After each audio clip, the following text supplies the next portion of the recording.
here. I hope you all are doing great. You may notice I am in a different kitchen. I am in Charlotte, North Carolina at my brother's house. We're getting ready for Savannah's big first birthday, and it's a wonderful, wonderful opportunity for me to cook a meal for my family. So I teamed up with Home Chef to prepare a really unique meal for this evening. So I'm excited to share this with you. Great for the fall season. And the thing about Home Chef, what it is, it's a service where you go online. It's so simple. I actually went through the process. You order your meals to have shipped directly to your house. Now you're not having the meal shipped to your house. The fresh ingredients, everything that you need is delivered so that you can prepare that meal. This is great for that busy professional. This is great for that mom that's always on the go. This is just great for so many. Even me, I need creativity with my meals. I get tired of fixing the same old things. So Home Chef really has unique menus, which is great. And what I loved about my experience with them is when I went to the website to kind of order my meals, you have this taste profile that you do, and from that they can kind of gauge what is the best meal options for you and your family. So, if you have limitations with what you can eat and things like that, they take that into consideration. So it's such an affordable way to give your family and yourself a great meal and convenience. I mean, really, they told me when my item would be delivered, and it was delivered at that time. It was freshly, packed, so everything was kept fresh, and it just really a great company to deal with as far as that aspect. So let's get in the kitchen, let's do some cooking, and I'll show you how simple Home Chef can be.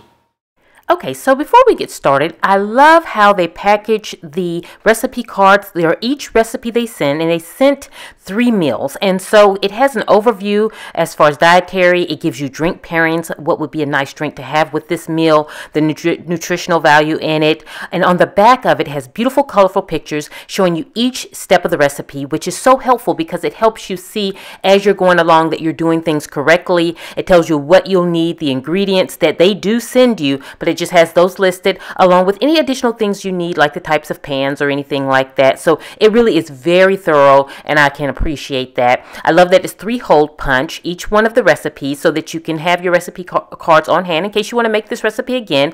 And they sent this beautiful binder to put it in, so it's very efficient, very organized, and I love this setup.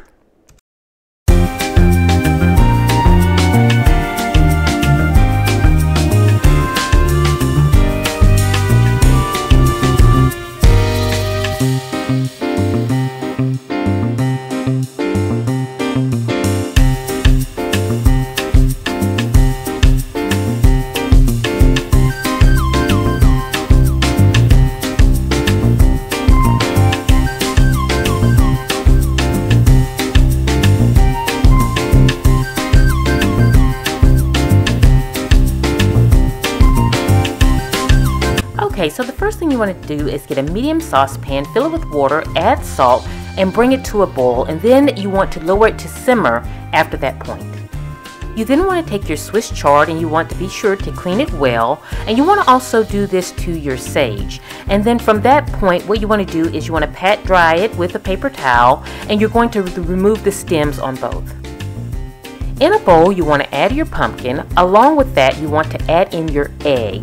And from that point, we're also going to add in the flour, but you want to hold back 1/4 of the flour because we're going to use that when it's time to knead or ganache here. Now from that point, you want to just mix everything well, and then after you have it mixed, you're going to then start to knead it and add in that extra flour. After you finish kneading, you want to take 1/4 pieces of the dough and make 1/2-inch size ropes and then cut them into inch little chunks. Then in a saucepan, melt your butter, add your sage and evaporated milk, and then reduce by half.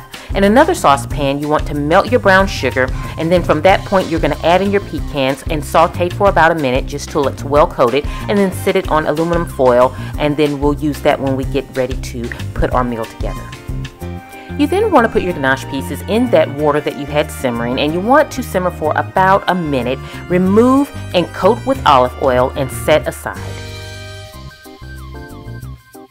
Then in a saucepan, you want to heat your olive oil, and you're going to add your Swiss chard, and you're going to saute for about a minute until it starts to wilt. Now from that point, you're then going to add in your sun-dried tomatoes, and you're going to saute for an additional minute. We are now ready to plate this meal. You simply want to put the ganache on your plate, top with that delicious sage cream sauce. From that point, take that Swiss chard with that sun-dried tomatoes that you have wilted and sauteed. And then from that point, you're simply going to top with that blue cheese that was included. And then on top of that candied pecans. And oh my goodness, you have a delicious fall meal ready to eat. So definitely check out Home Chef. I have the link in the description box below. This is a service that can be very helpful to you. If you have any questions, let me know. And this is Nikki saying goodbye.